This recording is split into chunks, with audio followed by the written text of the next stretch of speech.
It is a wonderful day for a double dose of goodness, and guess what? You're in luck because that's exactly what we have for you here this week. First, we are joined by six-time Bassmaster Classic qualifier, two-time Bassmaster winner, former Progressive Bassmaster Angler-of-the-Year, the amazing fighter man, Seth Feider. But that's not all. We're also joined with a bonus Jake's Take. That's right, a little itty-bitty Jake's Take, where he joins us and breaks down everything that happened at the Bassmaster Open. Anyways, both of them joined me this week. Oh.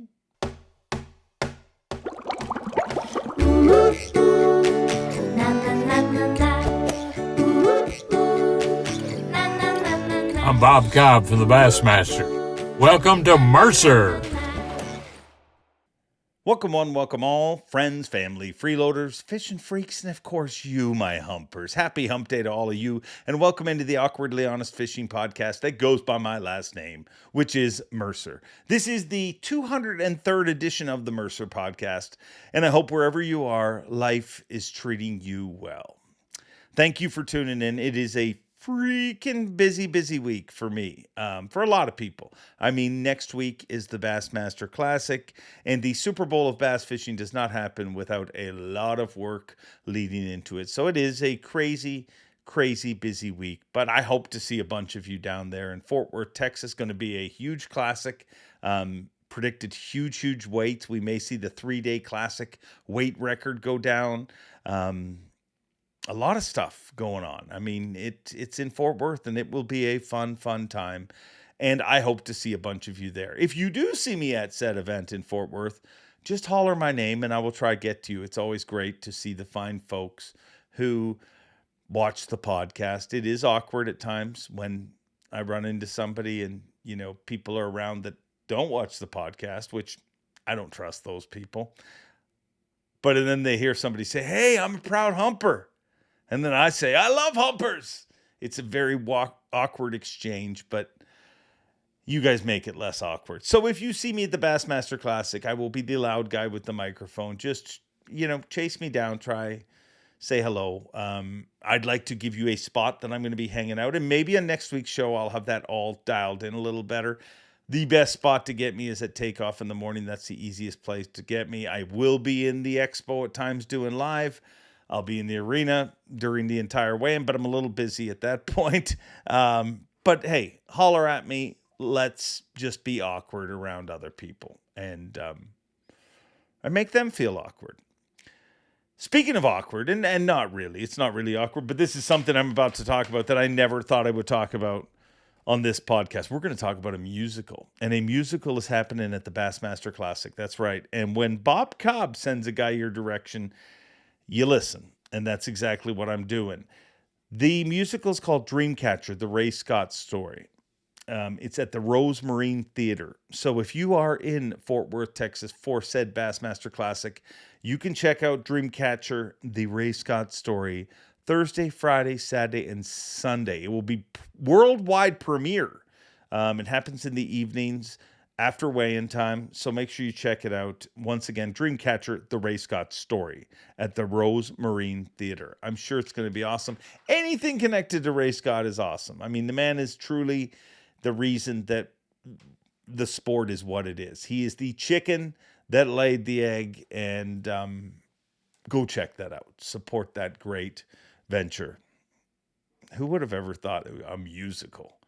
There may be a bigger collection of people that have never been to musicals at this musical than any other musical in history. But I hear it's very good. Let me know what you think after you check it out. Got a fun show here this week. A bonus Jake's Take. I mean, you thought you seen all of Jake last week and you wouldn't see him till after the Classic or after the Elites. No! Jake was at the Bassmaster Open, and he just happened to be in the boat with Yui Aoki, which I really hope he makes the Elite Series because it's just fun to say, Yui Aoki. I mean, it's just a fun name to say. And fun names is what passes the time for me. So Jake is going to join us with a smaller version of Jake's Take, and he's going to break down everything that happened from the eventual winner's boat. And that's going to be fun. But before we even do that, we need to turn our attention to our main feature, our main guest. Nothing against you, Jake, but this guy is a 6-time Classic qualifier, a 2-time Bassmaster winner, and a former progressive Bassmaster Angler-of-the-Year. He is one of my favorite dudes to have conversations with because you never know what direction it's going to go. And guess what? It did that again. We deal with some spicy stuff. We deal with some stuff that medical professionals don't even believe can actually happen. And guess what? We sometimes talk about fishing.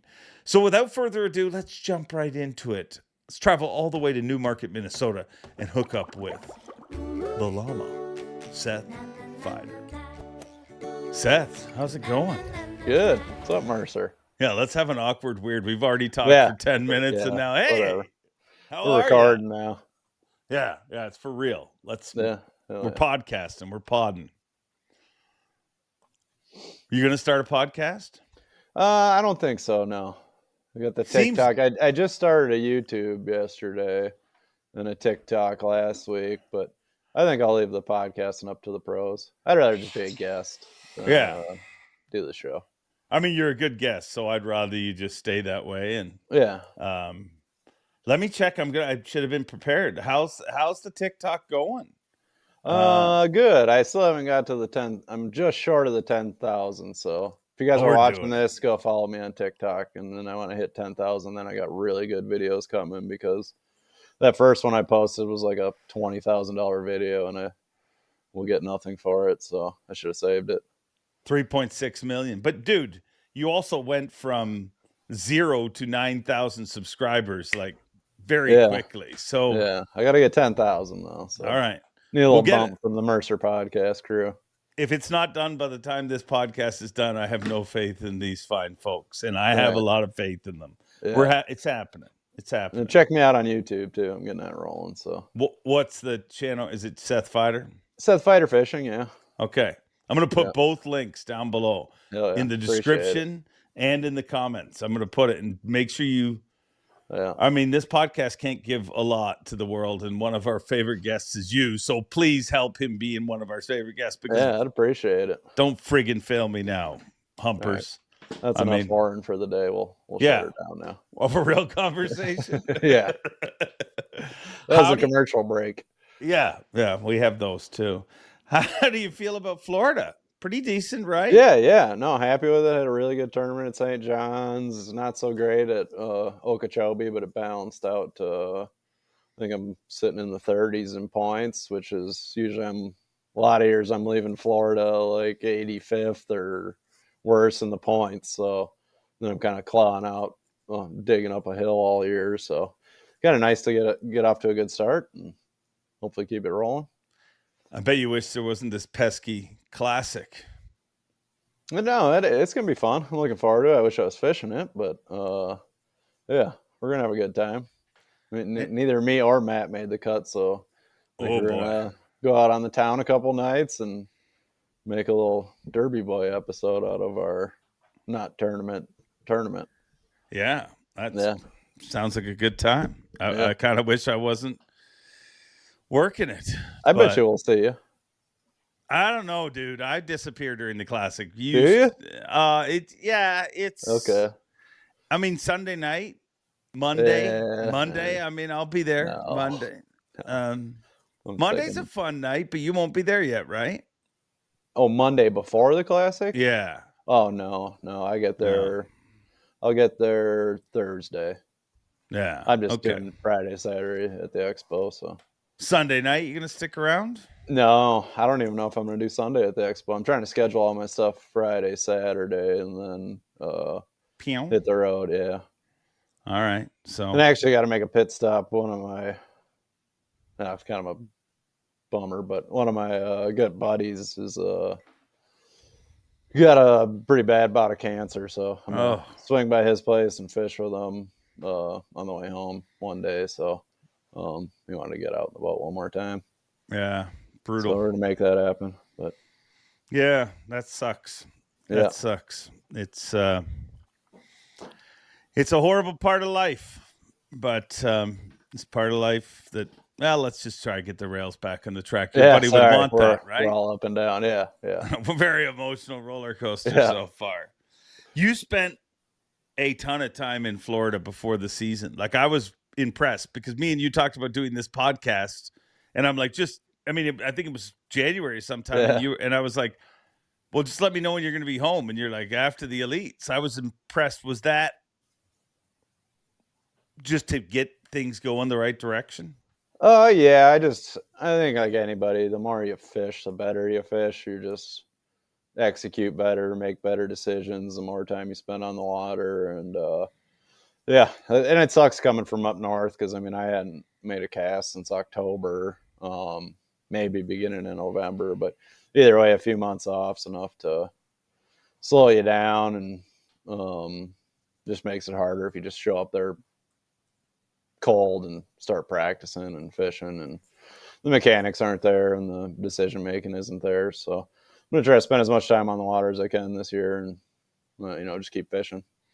Is that the plight of pro angling? I mean, it feels like you're at one point, all you have to do is fish. Like, that's all when you get away from work, but you're like, and because nobody wants you to do anything, you're just trying to make it as a pro angler. Yeah. But then as you start to make it and you make a name for yourself, it feels like that's the weirdness that now all of a sudden it's like, I need to stay on the water. Did that Yeah. become a challenge for you? It did, like when I started out, I just fish all the time. And then between obligations of things and then starting a family and kids and stuff like that, it's not realistic to spend every day on the water. If you're a 25-year-old guy in the Opens or on the Elite Series or whatever, yeah, you should be on the water every day. But that's not possible. But, I'm going to try to spend as much time fishing as I can, whatever that turns out to be. So what's your takeaway from the start of the season? Not just with you, but with there's a lot of directions that could go. No, I'm liking everything that's happening right now. It feels like all's right in the world again. Good guys are winning, bad guys are losing. Bass is cracking down. I like that. You like that? Oh yeah, no, needs to happen. I think, it's already happened enough probably after the first two tournaments just to, keep the boys in check. You can only go, they're going to take an inch at a time, and then, all of a sudden it's like, well, no one gets in trouble for anything anymore. And I mean, it might be a little harsh right now, but I think we need that to balance everything back out. And, when the cat's away, the mice will play, however the saying goes. But I like it. I'm looking forward to some more disqualifications this year, and hopefully next year it's not an issue. You're looking forward to a few more, are you? Do you think there'll be more? I don't got nothing to worry about. So yeah, I think there will. Yeah, I think. I mean, there's a lot more tests, and ultimately that's what the anglers fought for. And if anybody says they don't want that, maybe the reason there's already some whining going on about how many polygraphs and having to stay and how long they take. But it's like, what's your other options? Just letting stuff run wild, and that's not very good either. So, I said before, I'd much rather take a polygraph every tournament than have shenanigans going on. You still believe you once told me, and this might be misquoted, but you once told me, anybody that reads the rules is a cheater. Absolutely. Well, isn't there a level to that? Like where? I mean, maybe if a guy had a question about something, he might glance over something, but somebody that reads the rule book front to back more than once is just looking for a gray area or a loophole or some weird wording that wasn't quite right. And in my eyes, you need about 3 rules: a size limit, what time to be in, and don't be a piece of shit. Done. You know what I mean? If you're combing through the rule book, you're a piece of shit. No doubt. Okay. You're just looking for a loophole. So the 3 rules are, once again, a size limit. Yeah, you need to know, is it 12? Is it 15? You know what I mean? You need to know what a keeper is. Being at 3 o'clock, and don't be a piece of shit. Yeah. Done. I mean, it's an easy rule book. Yeah, it is. Yeah. Does it shock you that there's people, like, I felt like the vibe in Florida was there was some people that were very, like, hey, we can't talk to anybody. Like, does that shock you? What do you mean, like getting information type deal? No, guys were kind of like, it felt like guys were acting like it was the rule was the problem. You know what I mean? Like they were Oh concerned. no, the rule's been the same forever. I mean, Yeah. somebody comes up to you and tells you something, you just say, I can't get information. That's how it's Yeah. always been. Yeah. Some people just wait till they get all the information and then say they can't get any information. Yeah. So how much? Let you talk for 20 minutes and then, That's what I've heard.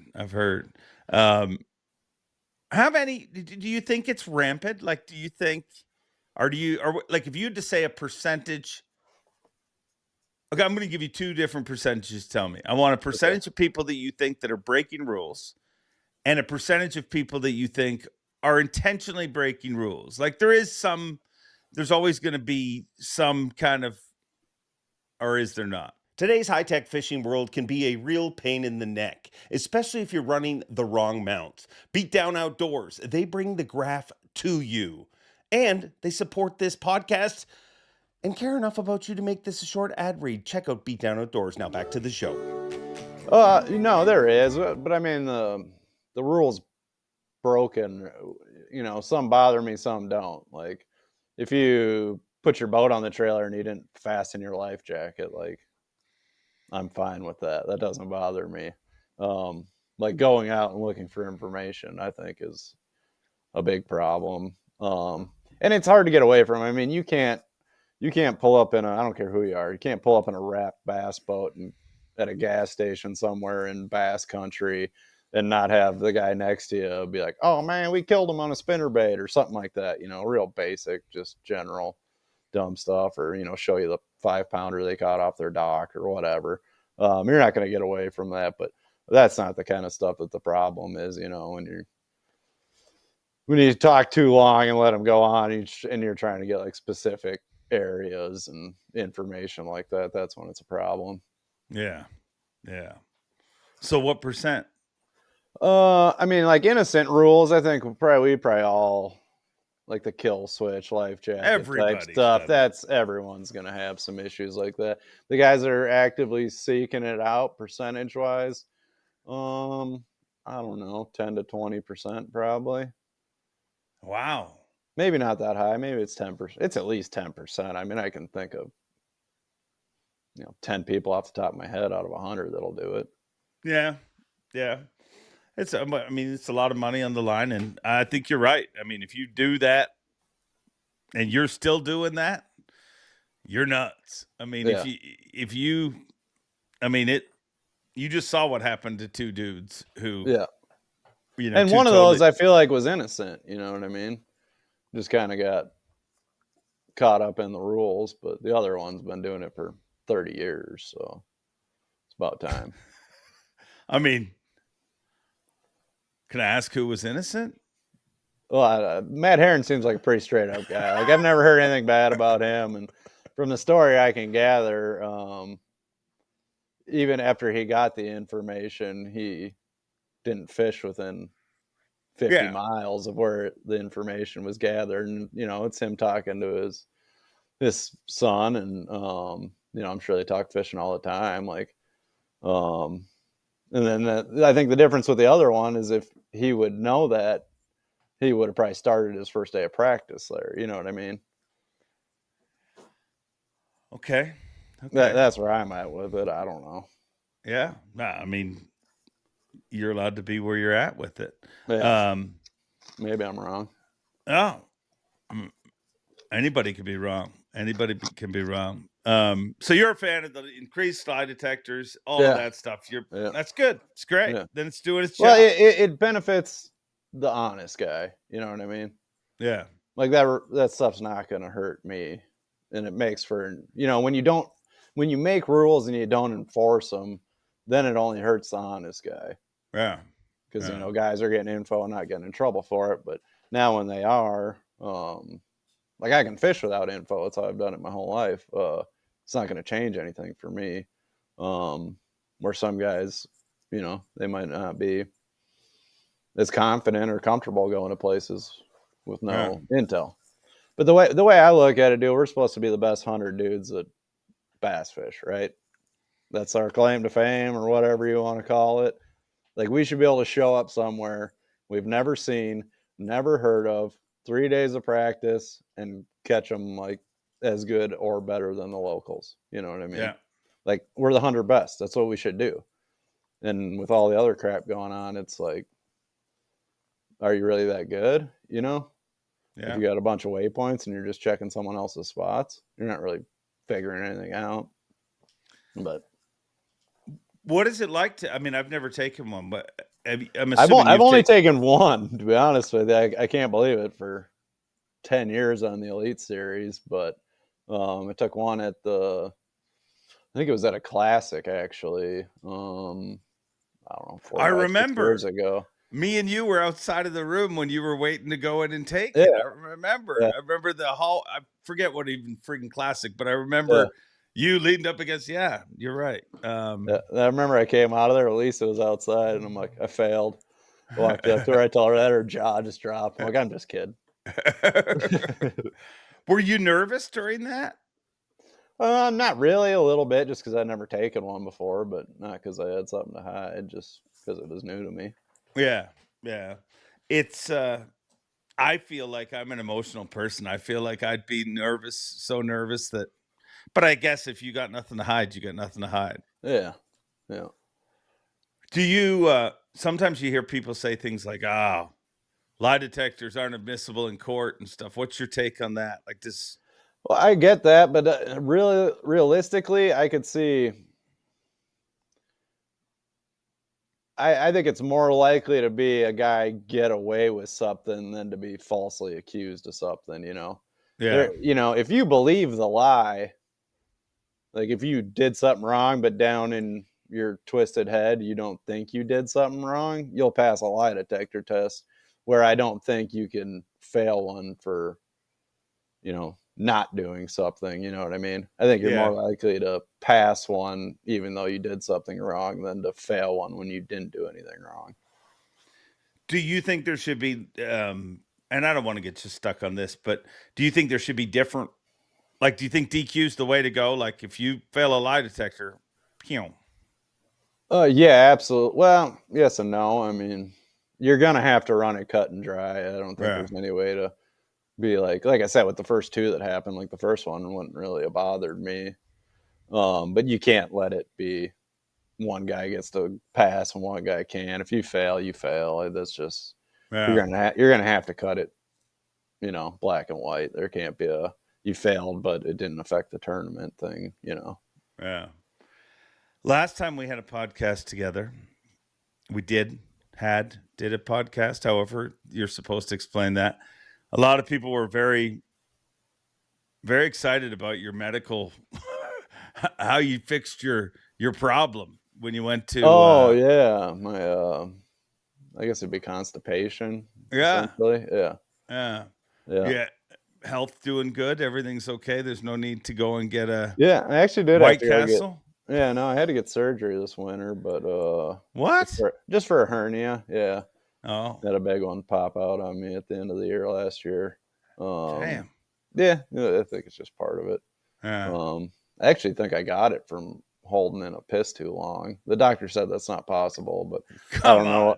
Swear to God, dude, I was driving home from the St. Lawrence River trying to haul ass to get to Leech Lake for the Open. And like I try to be efficient on the road, like I'm not going to stop and pee till I need gas, right? So I got like a quarter tank of gas, and I'm like, I cannot hold it any longer. But I'm just like bearing and gritting and getting down the road, like I'm going to run my tank till empty, till I got to pull over and piss. And then like I was finally getting to the point where like, dude, I'm just going to have to pull over. I can't take it anymore. I had like a quarter tank or an eighth of tank or something like that. And then all of a sudden, like that, dude, it just went away. I didn't have to pee anymore. And then the next day, I had a hernia. So I think like my bladder like got so full that it pushed it through. The doctor said that's not possible, but I wasn't doing like any heavy lifting or anything, like, which is usually the cause of them.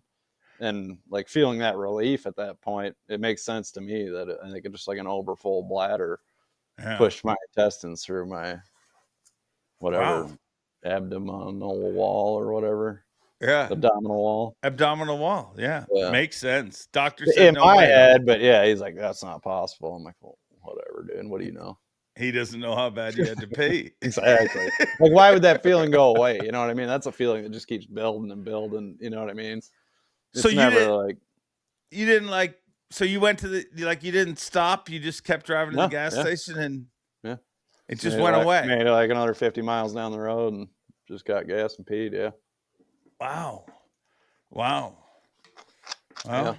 so you had to have hernia surgery.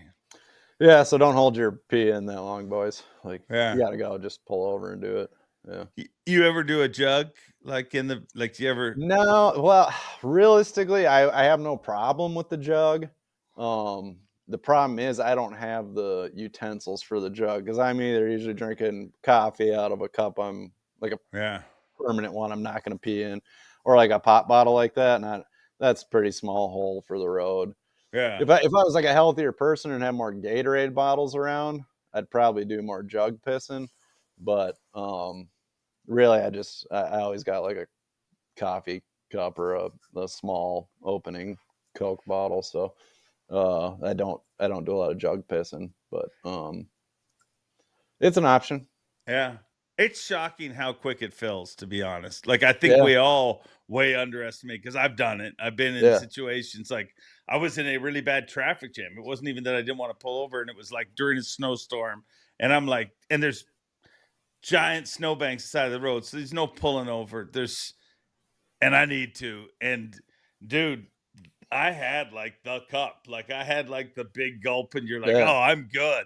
And like, that is the greatest feeling on earth, where you're just like, oh, but it's shocking. Like, real quick, I had to dump and rally. Yeah, hell yeah. It got a little messy, but it happens. It happens. Have you had a lot of surgeries in your life? That was my first one ever. Like when I went to the doctor, like they couldn't. All the nurses were like completely in shock that I had zero medical history, with the exception of some wisdom teeth I got removed when I was like, I don't know, 16 or 14 or that's me, something dude. like that. Yeah. I hate doctors. Like if I'm there, I'm probably dying. Well, clearly.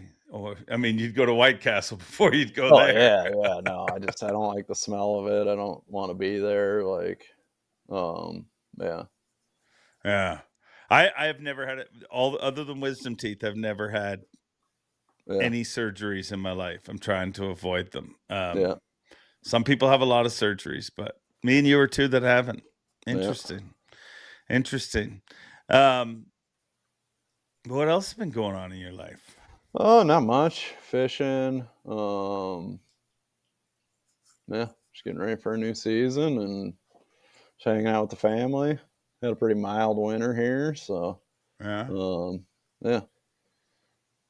What's the plan for YouTube? I'm gonna start doing a couple of things. I'll do some funny stuff on there, and then like some informational stuff as well. Like the first video I did was just a recap from St. John's and Okeechobee.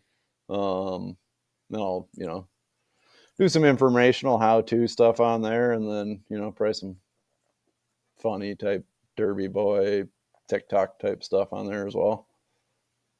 What's your take on Derby Boys? Will it ever come together, or is it? It's happening. It's happening. What? The Derby Boys is back? Yeah. I don't know when anything's gonna be released. We're gonna stockpile some stuff before anything comes out. We for sure got one episode shot already. We'll shoot the second one at the Classic, and then. Oh, so this is a new Derby Boys. This is not. Is it just you and Matt? Just me and Matt. Yeah, but I mean, I think he's plenty. You know what I mean? Yeah, I think you guys should prank the other Derby Boys. Like, we could. Yeah. We'll probably get into some of that, especially if we're staying close. Yeah. Well, I'm excited to see it. I mean, 3.6 million TikTok plays. I mean, you just decided TikTok's my way to go, and boom, you're a TikToker. Yeah, just about. Got big plans for it? Yeah. I got some funny videos planned. I just wait until we hit the 10,000, then they're coming. Yeah, look out. Look out. What tournament are you looking most forward to this year? North Carolina. Yeah, the new one. Pasquotank Sound. Yeah. Is that how you say it? I'm I still don't know. learning. I don't know. Maybe. Pasquotank? I don't know. We should ask somebody that lives there. We will. Yeah. No, really looking forward to that. Never been there. Know nothing about it. New water. Pretty excited. You do better on new water, you think? Yes and no. I enjoy fishing new water just because everything's fresh, everything's relative. I do find myself sometimes struggling on places I've been to a bunch just because, I'll assume something's good because it has been good in the past and kind of get hung up on places or ways I've caught them in the past versus what's actually happening at the moment. So when you go somewhere new, every piece of information you learn during the practice is beneficial. You know what I mean? Yeah. Probably easier to fish more instinctually or natural. Yeah, exactly. Like Yeah. Champlain, somewhere that you've done. I mean, Champlain's an incredible fishery, but it's somewhere you've done well over the years. Yeah. So it's so hard not to block. Yeah. And a lot of spots I have on Champlain, like I won't even practice. Like I just assume they're good and then just plan on hitting them in the tournament, and then you go there in the tournament and you catch a couple 2-pounders and it's like, oh, I just wasted 45 minutes or whatever, but it is what it is. Why don't you practice them? Well, I mean, they're like hard stuff, like wood or metal or rock or something that's, it's always going to have fish on it. Yeah. It's got a bunch of 4 or 5-pounders on it or 2-pounders. I'll just find out in the tournament. But, solids. It's not like grass that changes every year. It's something like a boulder or a crib or something like that, It's not moving. It's going to have fish on it. I don't know what's going to be on it, but I'd hate to go there and practice and hook a 5-pounder. You know what I mean? Yeah. So I just assume they're good, and a lot of times they're not. Or if you go there and practice and you hook a 2-pounder and you're like, it's nothing. That doesn't mean that there won't be a 5 on there during the tournament. And I mean, it's a piece of structure that can hold big fish. Yeah. Yeah. You, of all those fish that you've located like that over the years, like you think of the big fish you found on a dock one time, the big fish you found here, what percentage of those you think you've converted in the event? Like ones that have eaten in practice, you let swim, you knew they were there. Probably less than half for sure. Yeah. But it's paid off enough that I'll keep doing it, But there's a lot of times one I can remember we were practicing it was the day before the tournament on Neely Henry, the one West Logan won. Yeah. And I was swimming a white jig in the water willow and like an absolute behemoth. Like I've never caught a really big spot. Maybe like a 4-pounder is the biggest one I've ever caught. And like a 5-6 pound spot comes up and just eats my swim jig right at the boat. And I shook him off like you should, but and obviously never caught him in the tournament, never saw him again or whatever. But it's some of those I kind of wish I would have stuck. Or like big bed fish you see in practice, and then you come back in the tournament and it's long gone. And it's like, I should have just cracked it. But you just, when you're fishing for money, you got to let them swim off. And honestly, it's probably closer to like 25%, really. Yeah. Of, fish you've shaken off and gone back and caught.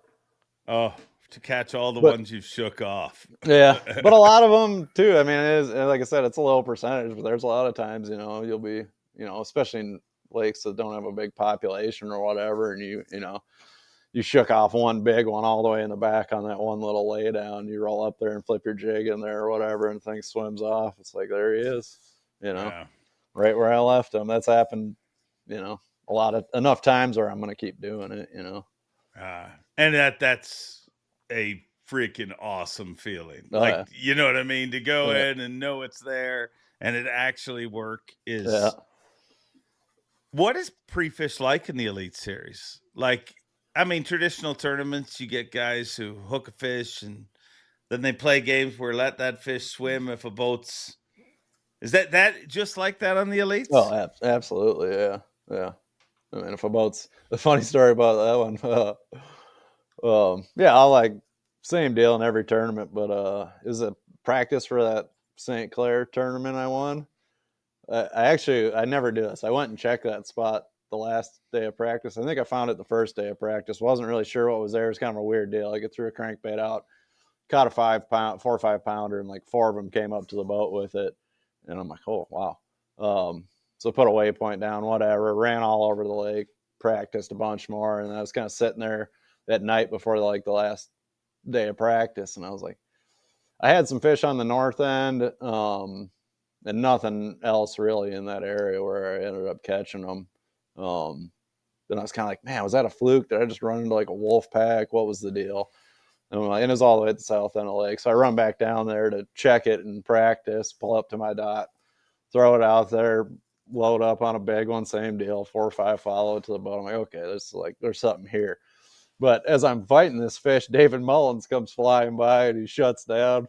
He starts idling. Oh, at the time, I don't know who it is. It's just a boat, Yeah. just idling right towards me. So I just like free spool it. I got like 50, 60 yards of line out at this point. Then he pulls up bumper to bumper to talk to me. And I'm like, oh, well, I guess I got to reel it in at this point now, But luckily it was Mullins, he didn't try to fish there in the tournament and wouldn't have. But yeah, it's just kind of funny because he's like about tied up with me and I'm just letting the line out and I finally got to reel it in, catch it right next to him. But he's one of the guys you don't got to worry about seeing you catch one. I just didn't know who it was. He was coming straight at me, I'm like, oh crap.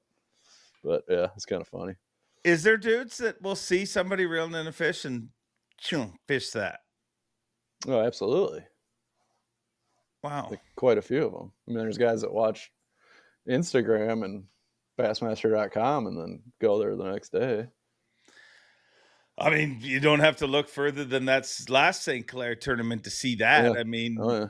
all those fish in Anchor Bay, and I mean, there was a big group day 1, but that group got a lot bigger day 2. That's always how it is on St. Clair, though. It's just, it's the same with the local, everyone, Yeah. If there's, you can't really fish by yourself on St. You can by yourself, but like if you're all by yourself somewhere and all of a sudden one guy sets down and kind of starts fishing by you and another guy does, then all of a sudden you got 3, 4 boats there, like no like local boat or even half the tournament guys can like run by you without setting down, and then all of a sudden, whether it's a good spot or not, there's a pile of boats there. But that's just kind of the Great Lakes in general. There's just even fishing like the Sturgeon Bay Open tournaments and stuff like that. It's just, I mean, if somebody drives by 20 boats in an area, they're pulling in, like they're there. It feels like forward-facing sonar has made that even a little worse because now guys aren't like before. You'd be like, "Yeah, you started way out there. There's no way you knew this point that I was fishing. You literally did the 1 mile idle." Yeah. But now you got guys everywhere. Yeah. Well, it's not so bad on a place like St. Clair because you're not really fishing anything. You know what I mean? Yeah. You're just fishing fish, but like, the other stuff, like I was talking about those little cribs or rock piles or something like that, before a guy could see you over there and he might come back after you leave and fish it and can never really figure out what you were fishing, because you had to be, have your boat here and throw right there and you'd hit it. And now with scope, like if they get within 100 some feet, a brush pile or a boulder or whatever you might have been fishing, it's like, oh yeah, it's right there, not just casting around and never get close to it and not catch anything and leave. So on stuff like that, it made it a lot easier. Is there times where you intentionally during pre-fish won't go to stuff if you see a certain person in the area, or will you just? That depends. I mean, for a couple different reasons. I mean, if it's all new to me and I know nothing, I'll try to just stay away from boats in general. Obviously you can't do that on like a St. Clair because, there's usually going to be like 2-3 little areas in the lake it's all going down in, and if you're not in one of those, you're just not catching them. But like on your standard bass fishing lake, I'll try to avoid that stuff. Just kind of fish where there's no boats really. Yeah. But and that's different in the tournament, you know. If I know something's there and I'm gonna go to my fish, you know. Well, of It's course, not gonna during the matter if tournament. there's someone else in the area, but yeah, I don't know. I mean, there's some guys I wouldn't want to catch fish in front of, and there's just some other guys I got enough respect for. I just try to stay as, like, if I pulled into the back of a pocket and Greg Hackney was in there, like, I'm just gonna run all the way across the lake. Just gonna. Yeah, just because I know he's kind of doing the same thing, you know. Yeah. He's only there. Not saying he's only there, but he's there because no one else was. You know what I mean?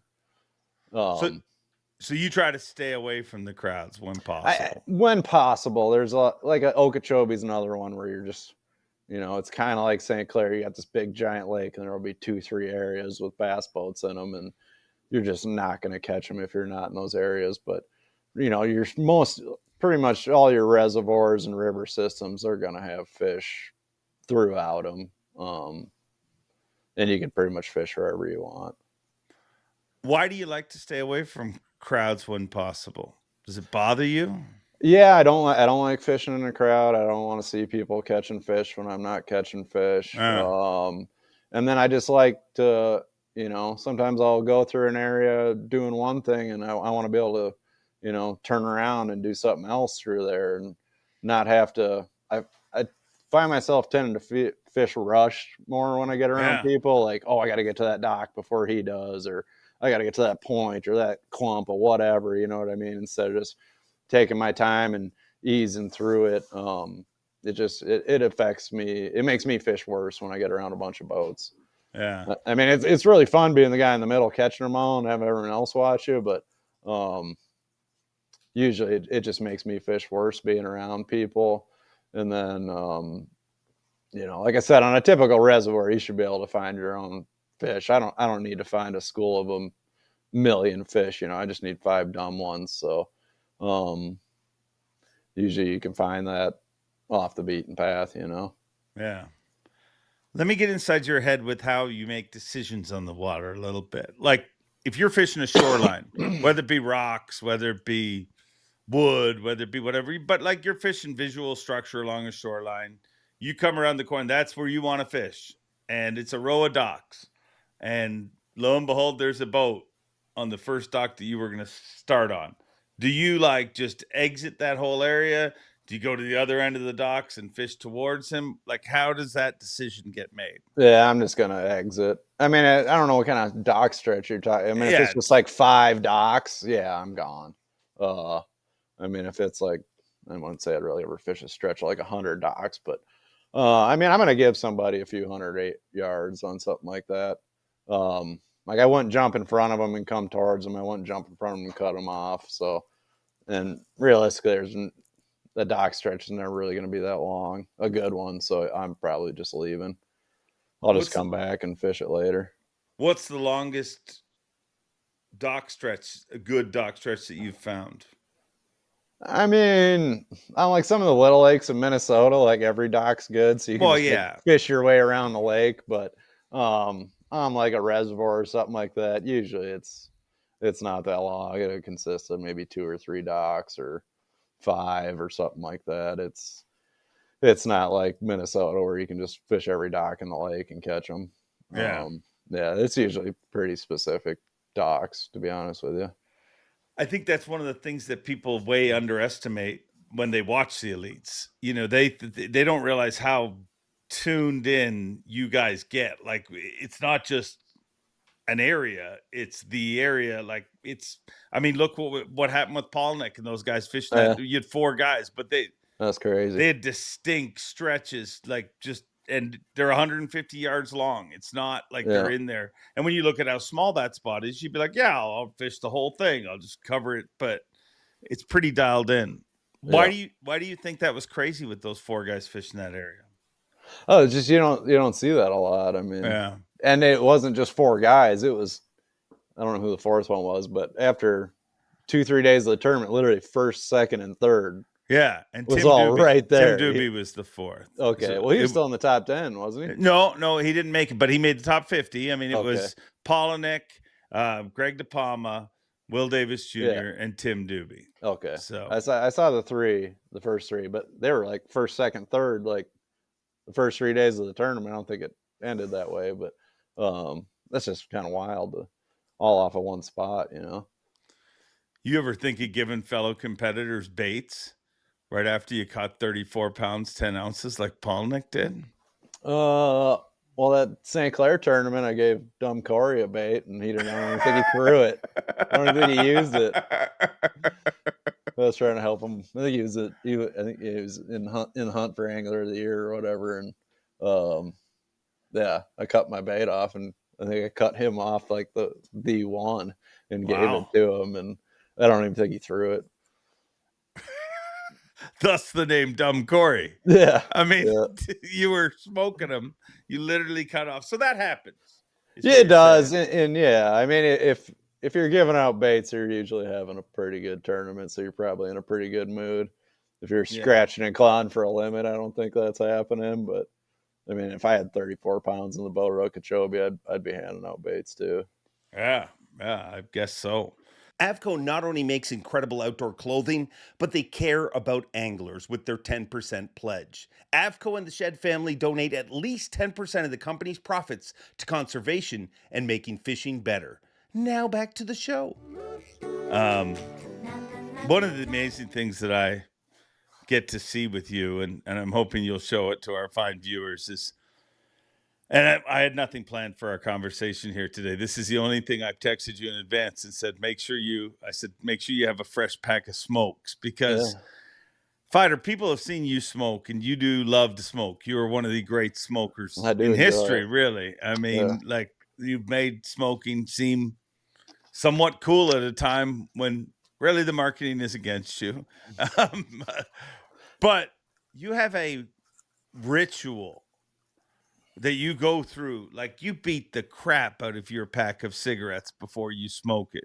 Will you share that ritual with the humpers right now? Yeah, I mean, I don't think it's that crazy. Does not everyone do that?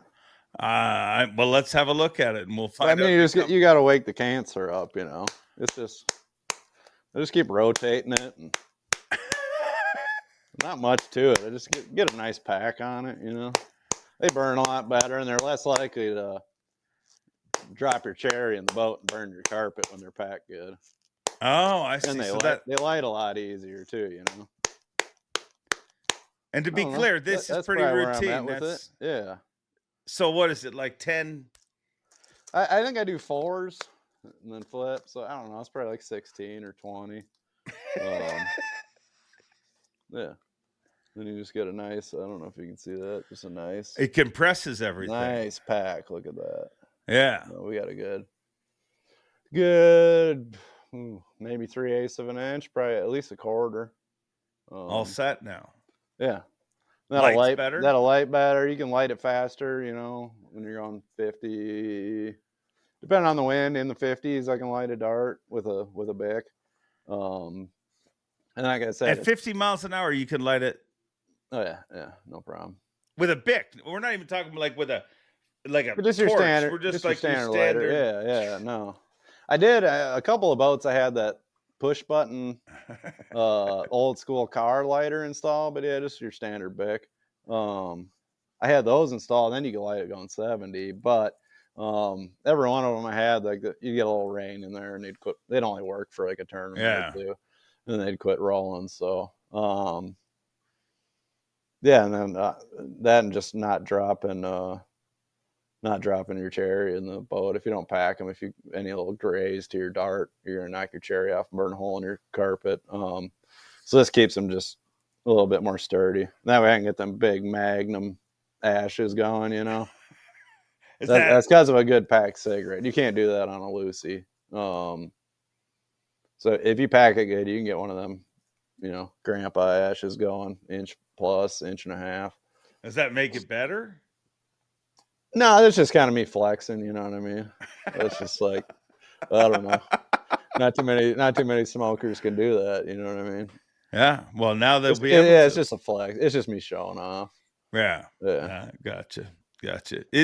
I don't think the beating of the cigarettes is that different, but it's the amount. Like, I think the first time I ever saw you do it, I was in your vehicle and you, like, I mean, I thought I've seen people go and then, but I mean, it's a whole Oh no, ritual. and I flip the pack every time I do it, so I'm turning it. Why the flip? Turning it. Just I don't know, make everything a little more uniform. If you do it too much on one side, you won't get a, you know, I mean, you won't get that, you know. Yeah. Primo. Appetizing. Yeah. Your buddy Matty, I almost called him Matty Wong. Your buddy Matt Robertson, he called you out as the most superstitious, unofficial. He called you out as the most superstitious guy on tour. You think that's legit? I mean, I don't know that. I don't know everyone else's life, but I bet you I'm up there.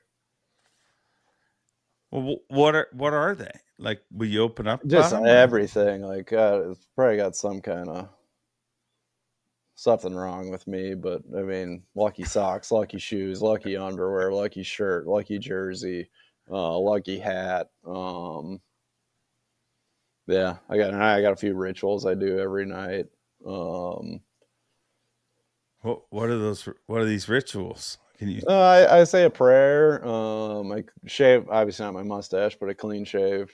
Yeah. My face every night, and then one of them I don't tell anyone about, and then just Okay. other stuff like at St. John's River, we go out to eat the night before the tournament. Corky bells, catch them good. Yeah. We weren't planning on it. We were going to go somewhere else the next night, but something didn't work out. We ended up at Corky Bells, caught them again. Like, I didn't want to eat Corky Bells the third night in a row, but like at that point, I can't not go there. You know what I mean? So if you don't go there, when do you think? Like, do you think about it all the next morning, or is it just like if it starts off slow, you're like, well, of course. Yeah. Oh, I'll blame poor performances on, you know, some stupid thing that I didn't do or did or whatever. You know what I mean? Yeah. Well, I got you. Are you a good friend? I don't know. I think so. I think you are. I'm not gonna screw you over. The couple of things I really suck at. Not that I'm not compassionate, but I am really bad at comforting people. Like, if you tell me some sad stuff and you're coming to me to cheer you up, but what am I gonna say? I'm sorry. Like, Yeah. I'm real awkward with that stuff. And some people are really good at it. You know, they'll actually make you feel better about whatever happened in your life. And not that I don't want to, I just, not a strength of mine. I think the fact that you actually realize that about yourself says that you're a good friend. You've actually thought about it. Like, there's a lot of people who would be like, hey, my job to make you happier. I mean, No, I'm not good at it. I just don't know what to say, you know, like when someone tells you their dad died or something like that, or something went wrong, or, you know what I mean? Like, you just feel I awkward. don't know. Yeah. I don't know what to say. And I do feel bad. I don't know how to make you feel better. Well, the truth is there's no way to make them feel better. You know what I mean? That's not true, because I know people that are good at that. Like, who? I have friends and people I know that can make me feel better when I'm, you know, when stuff's going bad. I'm just not one of those people. Gotcha. What's your favorite sound? Oh, favorite sound? I got two. One's that suck on a frog, and the other one's a turkey gobble. Those are my two favorite sounds. Good sounds. Yeah. Good sounds. Not the line braid. That's a good one, but not quite. It's all right. The problem with that noise is it's kind of like past the moment of, you know what I mean? Like, that you already felt the bite. You set the hook, and then that's when it starts screeching. Like, the things I like about the other sounds, they kind of come out of nowhere, you know? Yeah. Like the frog bite or the gobble, you know, everything's quiet before then. Still, everything's unknown, and then bam, like that, you know, like a lightning bolt, everything just changes. What's your favorite smell? Ooh.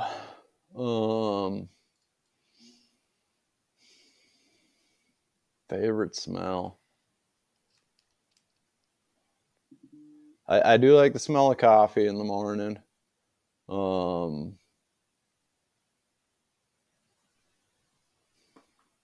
Then I do enjoy some stale Marlboro smell. I Stale. don't mind it. Well, you know what I mean. I shouldn't say stale, but some fresh Marlboro burning in the morning. Like if you smell a smoke, you're like, God, get me some. Yeah.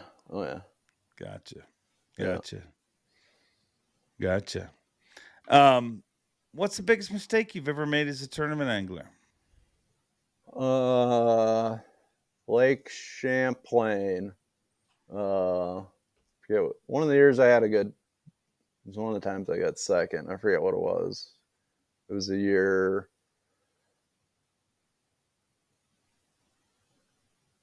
Forgot. It might have been the year Paul and Nick won.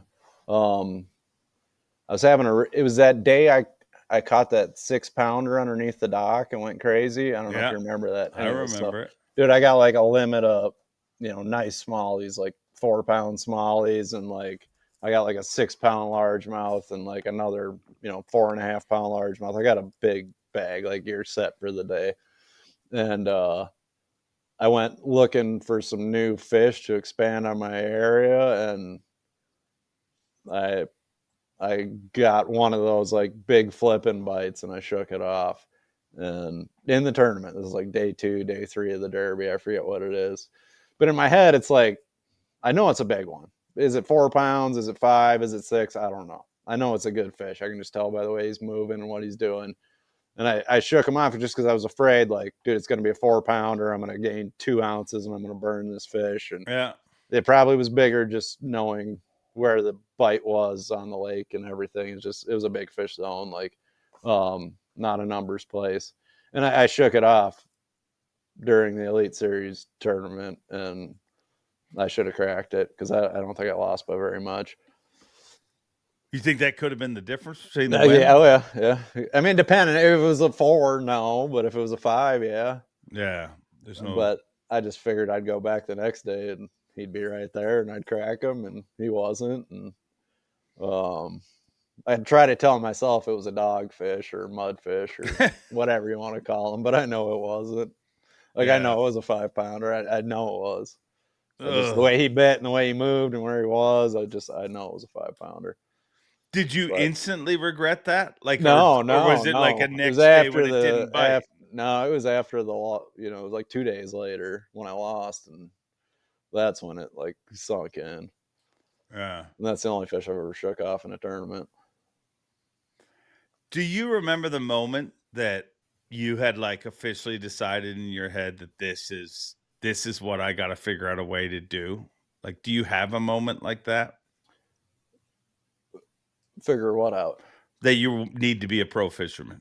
No, I kind of realized that after I already was one, that, you know, I mean, it's a lifelong dream, but I think you'll see this with a lot of the guys on the Elite Series. I don't think they're capable of doing anything else.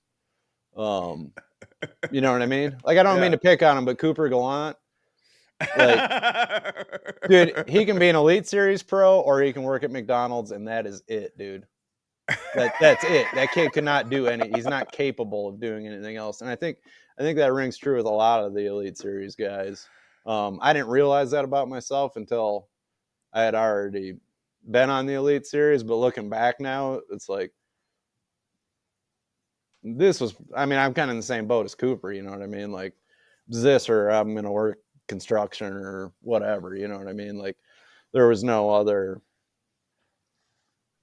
place for me on this earth. You think is that what you think you would end up doing? Working construction? Yeah, I'd be doing some sort of grunt work. What are you doing? Roofing? You framing? Yeah, What it do you wouldn't be think? like high end stuff. It wouldn't have been like plumbing or electrician or nothing like that. It'd have been like roofing, sheetrocking, maybe just hauling junk around. I think I could be a semi truck driver, just because I don't mind. I could live that lifestyle. Yeah. That'd probably be my best option in life. It'd just be an on the road trucker, as far as like making money goes. Gosh. Yeah. How different is your life if you're a trucker? I mean, Not much different at all. No? Other than I'm guaranteed I'm getting paid every time I leave the door. Yeah, but you're also guaranteed to drive somewhere and then just turn around and drive back. Like That's there's exactly no what we do on the Elite Series, Dave. I know, but at least there's a pot of gold at the end of the rainbow. You're like, I get to fish for 5 days before I drive again, or Yeah. 7 days. Yeah. Like I think it'd be a But whole different grind if you're like, what are you doing next week? Still driving. yeah. Well, I know it would be a good fit for me is all I'm saying. Yeah. At least you get paid when you leave the house. Yeah. I mean, it's different this year with the entry fees and stuff, but on a normal year, you drive the house, don't cash a check, and drive home, you just lost $7,000. Yeah. What do you think? What do you think your handle would be? Ooh, I don't know, probably Marb something. Marbs. Yeah. Is that the Marb dream man. sponsor? I mean, it's a pipe dream, but Why a pipe dream? I don't think they advertise like that. I don't think they're allowed to. Yeah, exactly. I think there's laws against it. So I don't think it's a realistic possibility, but I would 1,000 if I got a hold of them and we worked something out, I would rock just a big dart boat for sure. Yeah. Yeah. I mean, maybe you can sell them on it. Like, I mean, Yeah, everybody knows I think what there's kind laws you smoke. against it, I Yeah, don't but think you could be like, I just like to smoke. Just assume what kind of cigarettes a guy like me would smoke. People would assume Marbs. Well, I mean, if you know somebody at Philip Morris, let me know. I don't. Okay. I wish I did for you. Maybe we can work something out with them people with the big bags. Yeah, well, I live right beside the res, and you get a big bag of rollies, and it is a giant bag of cigarettes. I think it's like 20 packs in one bag. It's like $20 for like 20 packs. It comes in a little. Wow. Oh, it's that's a steal. It is. I mean, I'll bring you some. St. Clair. I'm bringing them this year. I'll bring you a big bag of. Well, feel them out when you go in there to pick up your satchel. What do you mean? Feel? If they see if they want to do some marketing. I'll check it out. I mean, I think that'd be great. You get a big bags of the. Just hand them out to all the kids. Yeah. Drive through away and just hucking darts at everybody. Fistfuls. Oh, just spreading the love. Yeah. Then Marlboro would come running. Hey, there's a dude that throws cigarettes at children. Well, so let me ask you this. If you found yourself in like a bad situation, I heard this on another podcast, and I will totally rip them off because it's really got me thinking about people and how, let's say you're at a buddy's house. You go to the restroom. You go to flush. I mean, you go too. Like, it's not like you needed to go and you went. You left your mark. You go to flush. Flusher doesn't work. Do you exit situation and act like nothing happened? Do you try fix it? Like, how do you deal with that situation? Try to fix it. I mean, you could probably pop the back off and just pull. Or, I mean, the worst case scenario, it would actually kind of flush and then start backing up. That would be worse than no flushing. Because if it didn't flush at all, the chain probably just popped off the little plunger in the back, so you could just manually do that. But yeah, no, I'm not gonna. I would not do that. I'd ask for a plunger and you'd go and tell them. Yeah, that's a good friend move. Yeah, there's I mean, it'd be different if it was a gas station bathroom. Yeah, I'll leave. But a person's house, I'm gonna get the plunger and we're gonna at least get it down. You use gas station bathrooms? Yeah. I'll go anywhere. I have no shame. Like number 2? Yeah. I mean, Oh, don't get me no, wrong. not There's a me. couple times I've opened up a biffy or a portage on, whatever you want to call them, or walked into a bathroom and it's like mounted up to the seat. Then Oh. yeah, I'm gonna turn around. But yeah, I'm not afraid to poop anywhere. Oh, I have a very sensitive sphincter, I guess. I'm very picky. I only go to, like, I guess in an emergency, anything can happen. I get it. Like, you're in a bad situation. But if Yeah, I'm driving down the road and I know I need to go, I find a hotel. oh I mean, every no. one of them's got a lobby, bathroom. Yeah. I mean, you Well, just good roll in like idea, you're but staying there. yeah, I'm just gonna go duke it out at the gas station bathroom with the truckers, and it is what it is. Yeah, I hear you. I hear you. Where are you 10 years from now? Fishing my last year on the Elite Series. Your last year? Yeah, I'm gonna do 20 years and shut her down. I think we'll That's see. the I mean, plan. I'll probably be a different person by then, but right now in my head, I plan on doing 20 and just shutting her down. Wow. Why? I don't know. I don't think I'll ever be like a Rick Clun and do it till I die. I'd like to still be involved in it. Honestly, I'd like to get a job like being one of the college team coaches or something like that afterwards. Gosh. Yeah, can you You'd be a imagine? badass Oh yeah, coach. oh yeah, gold chain, pinky ring, just Oh, dart 24/7, I yelling at want that kids to to flip it in happen. the hole. Yeah, oh yeah. So what do they call you? Are you Coach Seth or you Coach Feider? Or Maybe just coach. just coach? I'd be fine with just coach. Yeah. I could see you, That's dude. kind of where I want to be in 10 years, 11 years, I guess. Yeah.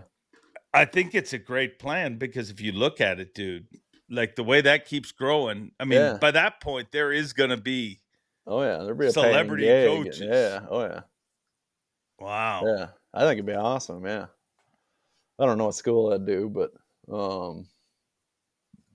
figure it out. Probably not Bethel. Why not? Well, because I don't know if they like you smoking around there. Oh yeah, I got you. I might need to be more of like a University of Miami coach or something. Ah, hell yeah! Now we're Florida. talking about Arizona. Florida State. Yeah. Ah, no, I can't go there. Can't go there. You can't go to Arizona. Why? Yeah, no, it's just West Coast no good for you? no, not that. I just I don't think I'd be safe there. I'd rather do Florida or maybe SEC school would be cool. Yeah. No, I Yeah. could see it Or happening. maybe even Minnesota. There's some schools in Minnesota. They don't they aren't really in like the power teams, but yeah, we'll see. How long have you been thinking of this exit plan? This is the first I've heard of your coaching Uh, ambitions. Well, I don't know how long I've been thinking about it, but it's I don't know, handful of years now. I always think about way too far in the future. I don't know why. Yeah. Could be more of a tomorrow kind of guy, which I am about a lot of things, but I think that the end goal is kind of always in sight Yeah. Yeah. to some extent. I mean, don't get me wrong, I got a lot more bass derbies to do, but when it's all said and done, that's where I'd like to be. A little hobby farm with my wife and kids and a bunch of critters, and I'll be like a bass fishing coach or maybe start a company or something. I don't know. I think a bass fishing coach deal would be fun. Yeah. No, I think it'd be great. And I think Yeah. you could add a lot, dude. I mean, I think you not only if collegiate fishing has one knock on it, it is some of the principles that are around, you know what I mean? Like Yeah. there's a lot of liberties Yeah. taken Oh well, in high school we'll and straighten them college. up. Yeah. Throw them off the team. Oh yeah. Yeah. Yeah. This Coach. is zero tolerance Yeah. Coach Seth. situation. Yeah. But I for like some, my definition of things, Yeah. Yeah. Yeah. Like if you're out partying and whatever, I do not care. But like if you call somebody at the lake we're going to and get a dot, like, yeah, you're done. Yeah. You're You done. you've been better to be out 86. partying. Yeah. Jump in the transfer portal, you're gone. Do you think they'll be jumping in the transfer portal by that point? And I mean, I think they kind of already are right now. I mean, you're seeing kids go to pretty obscure schools, for fishing already. Like your powerhouse schools aren't really where you would think kids like dream of going to school. You got your like Bethel and your Adrian and your, those aren't like, it's not like Alabama and Auburn and Texas and stuff like that. They're kind of off the wall schools. So I think you're already seeing kids do that now. Yeah. I mean, they all want to fish on the team. If you got a full team of kids and you're not going to get much playing time, you're going to have to mosey on to another place, right? I guess I don't know exactly how it works, but I'm assuming there's only X amount of slots at each school, I would assume. Yeah, I don't know exactly how it works, but I know there's a lot in some schools, and it's hard to stand out in that group. Yeah. Oh, yeah. So you're going to be like the Coach Prime of bass fishing. We'll do some recruiting. Yeah. Yeah. I bet. We'll pull some players. Yeah. I think you'd be strong at that. Showing up. Oh yeah. Hanging out in the living room, meeting the parents. Yeah. I think it'd be a very strong part for you. Yeah. What's the best thing you did in the off season? Oh, you already know. You already know. I don't know if many people caught it on that little live in the morning. A couple of my buddies did, but yeah. Got my wife a huge set, and it's been awesome. She's happy with them. I'm really happy with them. Like I said, everything's right in the world again, Yeah. I mean, that. Are you getting in trouble for telling me about I don't know. I heard it's hard to hear through these headphones, but somebody just made some kind of noise. Oh, wow. Probably my wife. I'm probably in trouble. Was she upset that you told me that at Mercer in the morning? I don't know if she knew about that yet. I don't think she did. So it was actually funny because right before we recorded, I went and saw my wife because she was going to be going out like during this time, and I gave her a kiss and said, "Hey, I'm going to record with Seth." And I'm walking towards where I record from, the studio, and she said, "Hey, did they buy new?" And I said, "Yeah, they did." She said, "I've been meaning to ask you that because I think the way you said it, you said, 'Hey, I bought her a huge set.' People didn't pick up on exactly what it was a set of." Yeah. I mean, fun for the whole family. Yeah. Yeah. So, I mean, it'll fit right in when you're a coach. Yeah. I mean, yeah. Great purchase. Great purchase. What's the plan for the rest of the year? Another AOY? I mean, you're in contention. It's early, I know. The Okeechobee thing took a hit. Don't get me wrong; it crossed my mind after St. John's, but if it comes to that, it comes to that. But just try to keep catching them all year, and I think we got a really awesome schedule. I think that Bass did a really good job setting it up to, make it more diverse. Keep fishing. Yeah. It's not going to be a jig head and minnow every tournament this year. You know what I mean? Do you think that'll work, their plan? I think so. I'm happy with it. Yeah. We got some more rivers mixed in there and, some fisheries that are, and don't get me wrong, the guys will probably still do that at some of them fisheries, but, we're pretty much every one with the exception of St. Clair. You got a chance to win bass fishing. That's all you can ask for. Whether it doesn't work out that way and they'll get one on a minnow, it might be that way, but you got a chance bass fishing, where last year you basically needed one rod to fish the entire Elite Series. Yeah. I mean, and nothing against it. I just like to see a little more, diversity. I agree. I agree.